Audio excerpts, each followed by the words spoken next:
propagande, bobard, tyrannie médiatique, manipulation, fake news,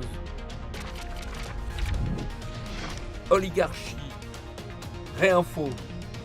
Retrouvez chaque semaine une nouvelle émission. Réinformez-vous sur Immédiat TVL.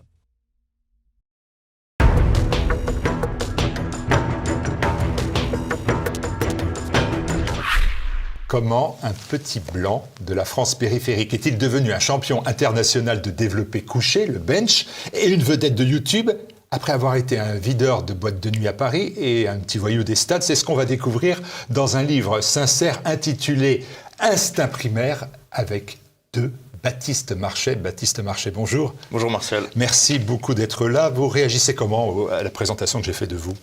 C'est ce que l'éditeur, c'est comme ça que l'éditeur a présenté le livre, donc j'imagine que c'est un petit peu la façon dont les gens me perçoivent. Bon, on va avancer dans le livre et on va essayer de découvrir vraiment qui vous êtes à travers ce livre qui est très authentique. Et je l'indique parce que c'est vraiment la première notion que l'on a en le lisant, authenticité. Vous préconisez l'instinct primaire et ses vertus, comme, je vous cite, la négation de l'homme soja, urbain et post-moderne.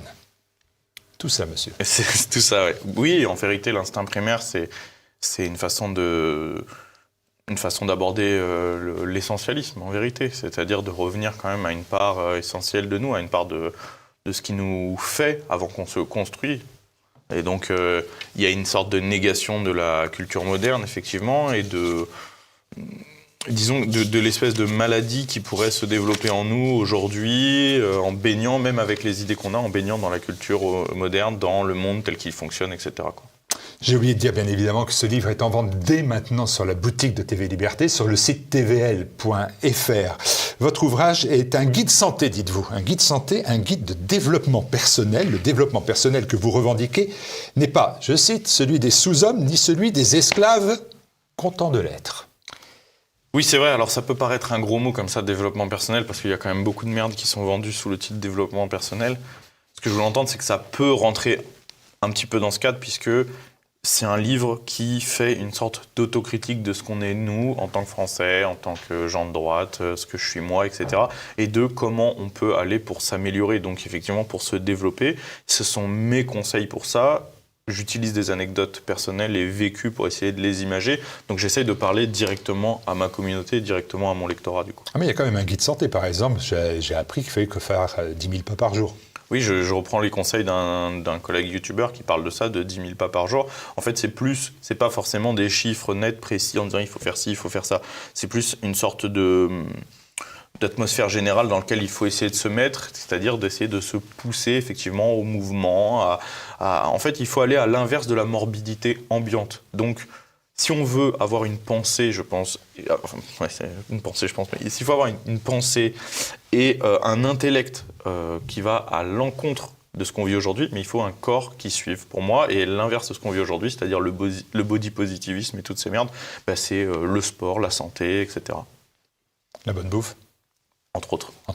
Est-ce que le manuel de développement personnel que vous présentez est applicable à chacun d'entre nous? Vous vous êtes promis d'obéir à votre sang toute votre vie. Est-ce que c'est ça une clé pour réussir? Et ça, c'est accessible à tous, après tout, si on le souhaite.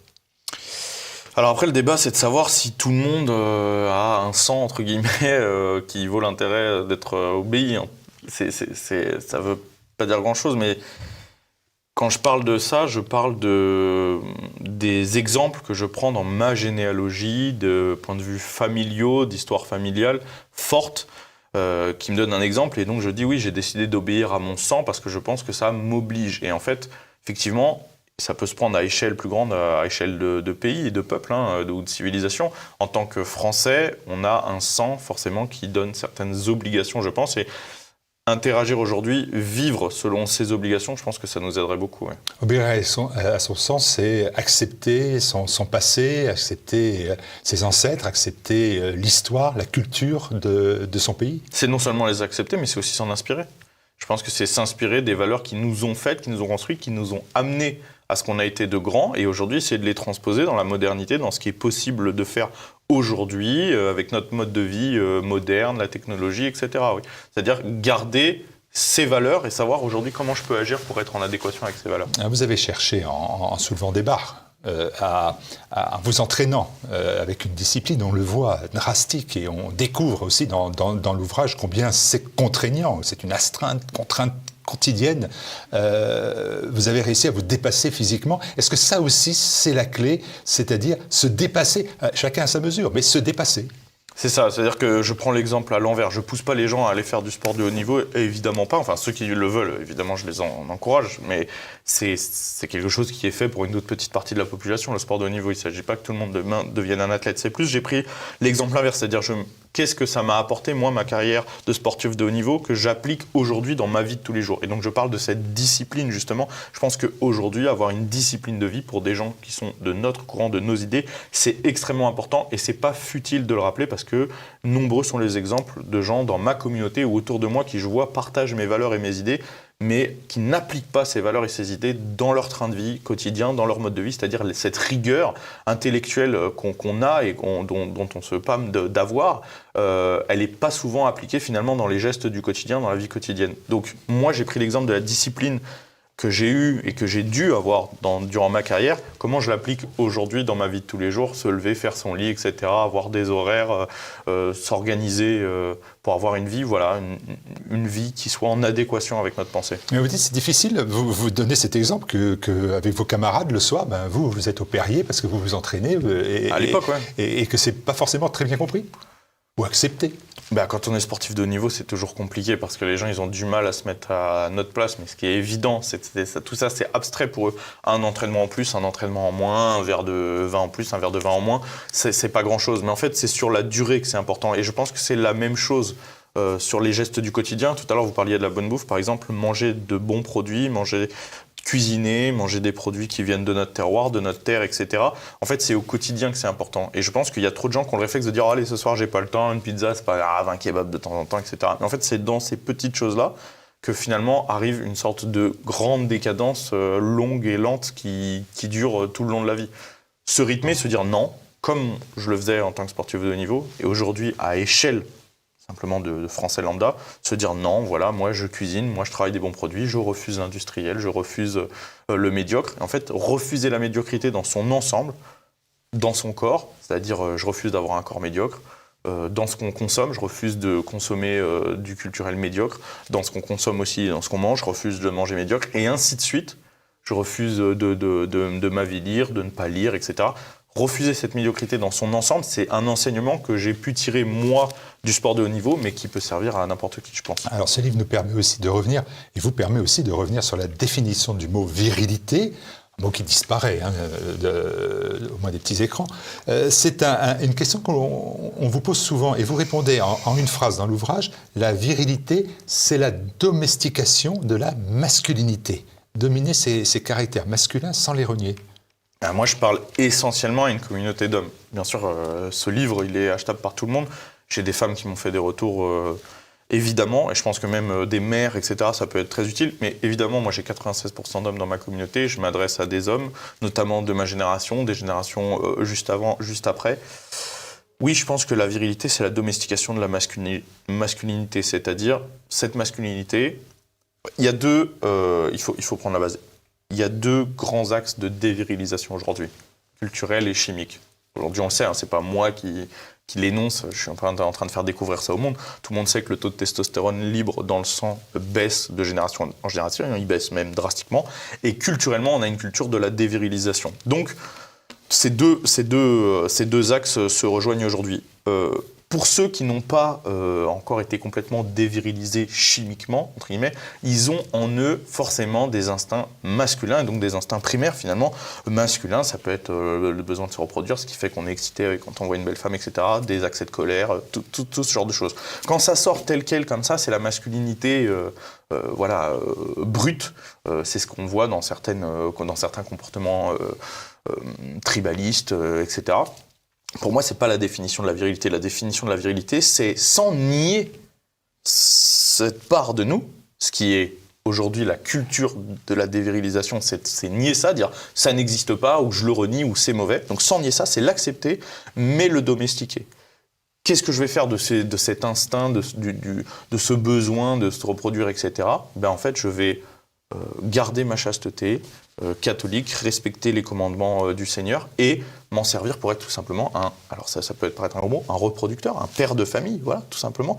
Faire des enfants et essayer de transmettre, tout simplement. Qu'est-ce que je vais faire de cette colère, de cette violence ? Je ne vais pas la laisser sortir comme ça, je vais essayer d'accepter ce qui est la dimension du pardon, etc. Mais je vais être un protecteur, je vais me servir de la violence légitime pour protéger mon clan, les miens, pour essayer de faire appliquer la justice, etc. Voilà. Pour moi, c'est ça la différence entre la masculinité et la virilité. Donc il faut accepter tout ça. Il faut accepter ce qui fait de nous des hommes.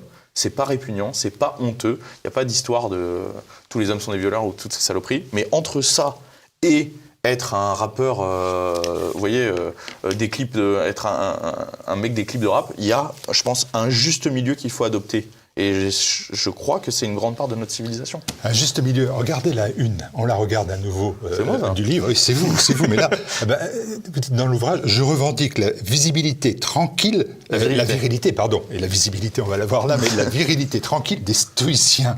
Et là, un temple dans son esprit, une citadelle dans son corps. Bon, enfin, cette virilité, et c'est pour ça que j'attire l'attention sur cette une, elle peut aisément déborder sur la violence, conséquence d'un instinct primaire. Vous dites, page 61, je vais vous reprendre, je massacre littéralement l'imprudent, la routine, quoi. Oui, bon, après là, c'est pas sorti, c'est pas... On croirait Orange Mécanique, je sors pas dans la rue pour massacrer un type comme ça. La routine, quoi. Oui, c'était la routine de mon métier. J'étais videur à Paris pendant 8 ans. Aujourd'hui, les gens, et je pense que les spectateurs de TV Liberté le savent, aujourd'hui, en France, on vit dans un pays avec une insécurité grandissante, avec une violence extrême dans la rue. Et la métaphore très connue, que je reprends très souvent, car pour moi, elle image parfaitement les choses, c'est qu'aujourd'hui, on vit dans un monde où il y a des moutons et des loups qui cohabitent. Quelle est notre place, pour moi, en tant qu'homme viril, conservateur, etc., catholique, dans cette société? C'est être des chiens de berger, tout simplement. Le chien de berger, c'est celui qui a les mêmes capacités que le loup, mais qui les utilise pour défendre les moutons. Et en vérité, cette violence que vous décrivez, elle est sortie de son contexte, mais quand on lit l'histoire complète, on comprend que, qu'est-ce que j'ai fait? Je suis encore une fois en train de défendre, tout simplement, des moutons. Et je le dis sans critique, c'est-à-dire des gens qui ne sont pas, eux, dans la capacité de le faire, qui essayent d'avoir une vie normale à Paris, si tant est que ce soit possible, et qui se font agresser par des loups. Voilà. Est-ce que le chien de berger, est-ce que le patou du Béarn qui attaque l'ours pour défendre les brebis, est-ce que lui, il est dans une démarche de violence, d'agression, etc. Non, pourtant c'est très violent. Voilà, cette violence, elle est pour moi légitime, tout simplement. Ah oui, violence légitime, c'est le reproche qu'on va vous faire, vous le savez bien, parce que... Oui, mais je m'en fous, donc ça va. Oui, d'accord, mais je veux bien... Du coup, ça va. Je comprends très bien, ça ne m'empêchera pas de vous poser la question. La violence, vous la subissez. Allez, vous la subissez comme videur de boîte de nuit pendant des années. Parmi ces vigiles, vous dites ces types patibulaires. Pas presque, ou presque, mais presque. Vous ne craignez pas de dire que la violence, je vous cite encore, est une donnée essentielle bien inscrite dans mon code génétique. C'est la vérité, oui, bien sûr. Vous venez de le redire. Mais l'abbé Mathieu Raffray, qui préface votre livre, dit de vous, il a la baffe facile, le pardon difficile. C'est vrai. Et là, ça ne correspond plus à l'image du chien de berger. Non, mais attendez, je ne suis pas en train de dire que je suis un exemple, un modèle, etc., qu'il faut suivre exactement être comme moi. Je dis que c'est ce quoi je tends et c'est ce quoi il faut tendre. Effectivement, c'est vrai, c'est une chose sur laquelle je travaille, j'ai le pardon difficile. En tant que catholique, ça va de mieux en mieux, je trouve. D'ailleurs, je trouve que je m'améliore sur ce point-là, c'est quelque chose sur lequel je travaille. C'est vrai que c'est compliqué de réussir à mettre la bonne frontière entre la justice, le pardon, etc. Aujourd'hui, je le comprends. Et en vérité, pour pardonner quelqu'un, il faut déjà qu'il demande le pardon, il faut que la faute soit réparée, etc. Et honnêtement, je pense pas que ce soit contradictoire avec ça. Ensuite, l'abbé Mathieu Raffray, il parle de cette violence quand elle est dans une démarche d'attaque, entre guillemets, c'est-à-dire j'attaque mes ennemis avant qu'ils m'attaquent, etc. Mais jamais, à aucun moment, il critique le fait de se défendre. Et se défendre, ça peut être se défendre soi-même, ça peut être défendre les faibles aussi. Oui, j'aspire à une société où on pourrait vivre sans violence, et je pense en fait que la violence, il faut l'appliquer maintenant, justement, pour que cette société arrive. Si j'écris ce livre, c'est aussi pour pouvoir parler de ces sujets-là qui sont difficiles à exprimer sur Internet, vous le savez, sur TVL, etc. C'est très compliqué, sur le YouTube de manière générale. Donc c'est pour ça que j'ai écrit le livre. Je vais plus profondément sur le sujet, en expliquant un peu plus comment je vois les choses. C'est des choses que je ne peux pas forcément exprimer face caméra. Il faut lire le livre Instinct primaire. Je suis d'accord, puisque nous en sommes à évoquer votre préfacier, l'abbé Raffray. Oui. Il dit de vous... Il dit quand même des bonnes choses au milieu des critiques. Oui. Vous pourrez le dire. Non, mais je vais vous dire ce qu'il dit. Non, mais je lis, je ne sais pas inventer. Si je les avais inventés, Je sais. Vous ne manqueriez pas de le dire. Mais il dit de vous, il est caricatural, souvent réducteur, parfois même pas très catholique. J'ai trouvé ça pas sympa quand vous parlez au cœur du développement personnel, que vous prenez le catéchisme traditionnel. Oui, mais vous dites pas les compliments qu'il fait aussi. Il dit, et là vous prenez que les critiques. Mais c'est ce qu'il a écrit. Oui, mais il écrit. À qui il compare ça dans cette préface? Il compare ce que je suis à Saint-Pierre.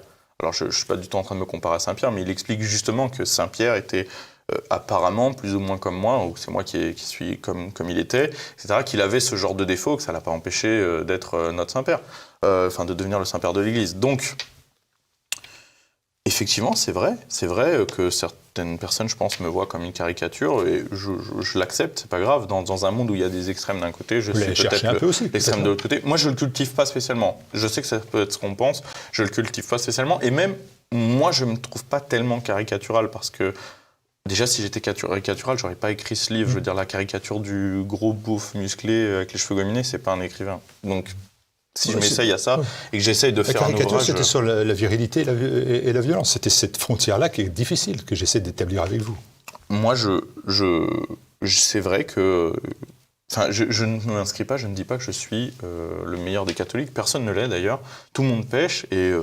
Quand il faut me confesser, je le fais. J'essaye tous les jours de m'améliorer. Ce que je voudrais, c'est que les gens le fassent avec moi. Le guide de développement personnel, il est simple. Oubliez le yoga, le psy, l'hindouisme et ses chakras et renouer avec le Christ roi. On n'a toujours pas fait mieux. Ça c'est vrai. Ça, c'est vrai. C'est vrai qu'aujourd'hui, il y a un énorme besoin de spiritualité, notamment dans ma génération, et qu'en fait, les mecs se tournent vers 36 000 merdes, alors qu'en vérité, je pense que l'acceptation du Christ, moi, ça m'a beaucoup aidé pour tempérer aussi de ce dont vous parlez, cette violence, etc., pour en fait ne pas basculer et ne pas passer du chien de berger au loup. C'est très important d'accepter le Christ. Je pense que c'est vraiment, pour le coup, oui, on n'a pas fait mieux. C'est dans la foi, c'est grâce à cette grâce qu'aujourd'hui, je pense être justement moins caricatural et quelqu'un de plus tempéré. D'accord ? Mais ça ne veut pas dire que je suis devenu tiède. Dieu vomit les tièdes et vraiment, j'en fais l'écho. Aujourd'hui, ce besoin de spiritualité, il se tourne des fois vers des saloperies comme le yoga, vers le yoga ou voilà, le tantrisme ou je sais pas quelle connerie. C'est pas le des fois vers des spiritualités extérieures comme l'islam. J'ai encore rencontré hier un abonné qui est un Français converti à l'islam, donc comme quoi, même dans les gens qui partagent nos valeurs, il y a des gens qui se tournent vers l'islam pour des raisons, pour certaines raisons. Il y a des gens même qui se tournent vers le judaïsme, etc., même si c'est plus compliqué. Donc, moi, je pense que oui, renouer avec le Christ, renouer avec la foi catholique, ça ne peut que aider les gens qui sont déjà sur nos valeurs. Ça peut aider tout le monde, évidemment, et je prie pour la conversion de tout le monde. Mais je veux dire, pour certaines personnes qui ont un besoin, justement, de spiritualité, etc., je pense que ça peut leur apporter le petit plus qui leur manque. Votre guide de santé mentale passe aussi par un conseil en forme de consigne même, c'est se soustraire à l'État le plus possible dès que l'on peut, et pour de bon. Vous vous plaignez que l'État n'arrive pas à défendre ses citoyens et en même temps vous voulez vous débarrasser de l'État. Non. En fait, je ne suis pas quelqu'un qui est anti-État, dans le sens général du terme, c'est-à-dire les États. Mais je suis contre cet État. Vous voyez ? Oui, cet État, pour moi, nous est nocif. C'est notre premier ennemi et je pense qu'il faut le combattre. Et pour le combattre, il faut s'en soustraire. Aujourd'hui, beaucoup trop de gens, et j'en reçois, etc., nous parlent de résistance en permanence. On est des résistants, on lutte, etc. Mais en fait, disent oui à tout ce que l'État leur inflige. Et j'essaye de rompre avec cette partie de la droite en laquelle je suis tout à fait désaccord, c'est-à-dire ceux que j'appelle les légalistes.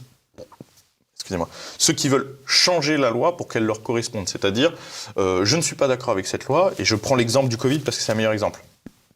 Je parle de tous mes collègues, que ce soit youtubeurs, journalistes, etc., qui me disaient être absolument contre le port du masque, par exemple, c'est con, c'est honteux, etc., mais qui le portaient.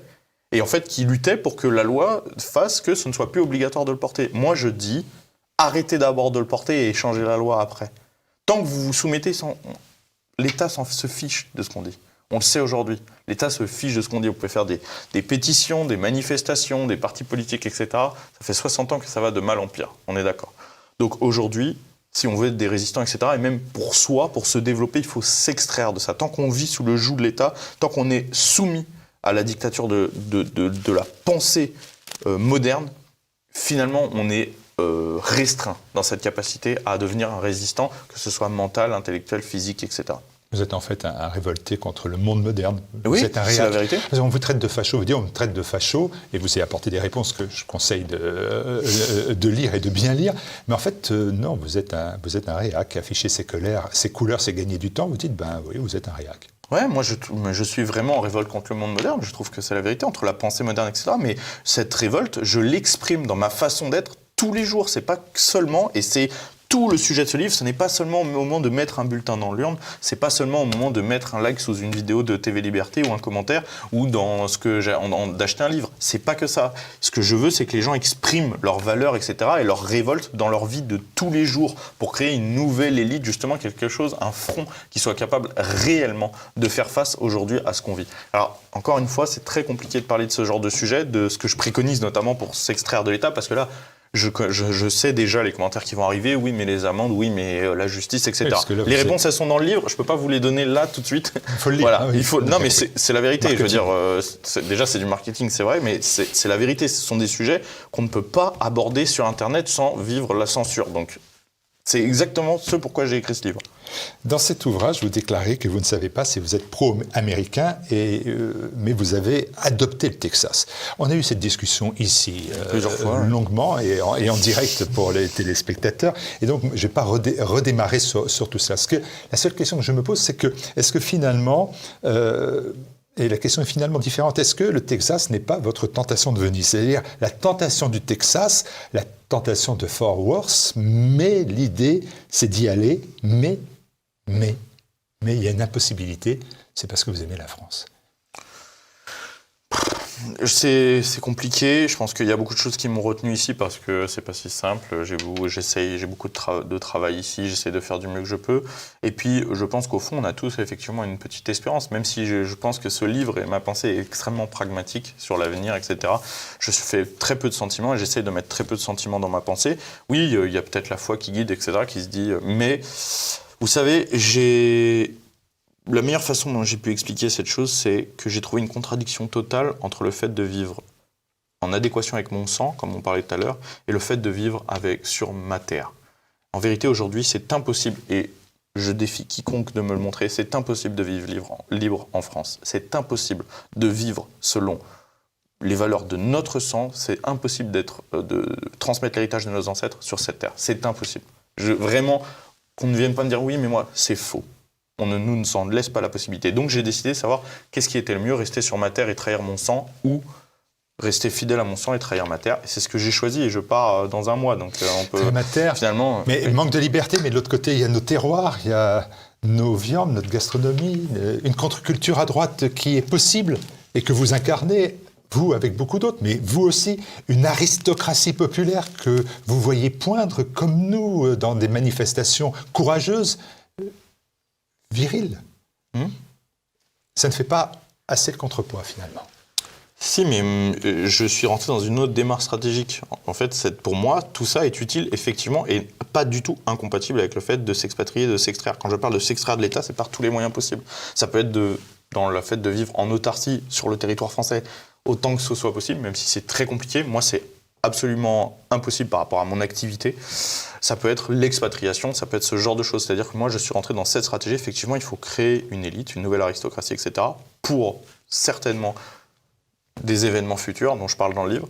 C'est ce qu'il faut faire. Et je pense qu'on peut être plus utile des fois en étant des forces de l'extérieur que des forces de l'intérieur, parce qu'aujourd'hui, on n'est plus en 1940, il n'y a plus de zone libre en France. Tout est absolument contrôlé, même quand vous vivez au fin fond de la campagne, et je suis quelqu'un issu de la ruralité, je peux vous en parler, vous êtes quand même contrôlé, vous vivez quand même sous le joug de l'État, encore plus quand vous êtes un personnage comme moi, parce que je n'ai pas la vie de monsieur tout le monde, ça peut paraître très prétentieux d'être comme ça, mais mon exposition médiatique fait que je subis 2 fois plus les tentacules de l'État, mais vraiment 2 fois plus. J'ai tous les jours de grandes difficultés à faire mon travail ici, on me met énormément de bâtons dans les roues, et un moment va arriver, un moment où je ne veux pas arriver, où je vais être moins utile en restant ici qu'en partant.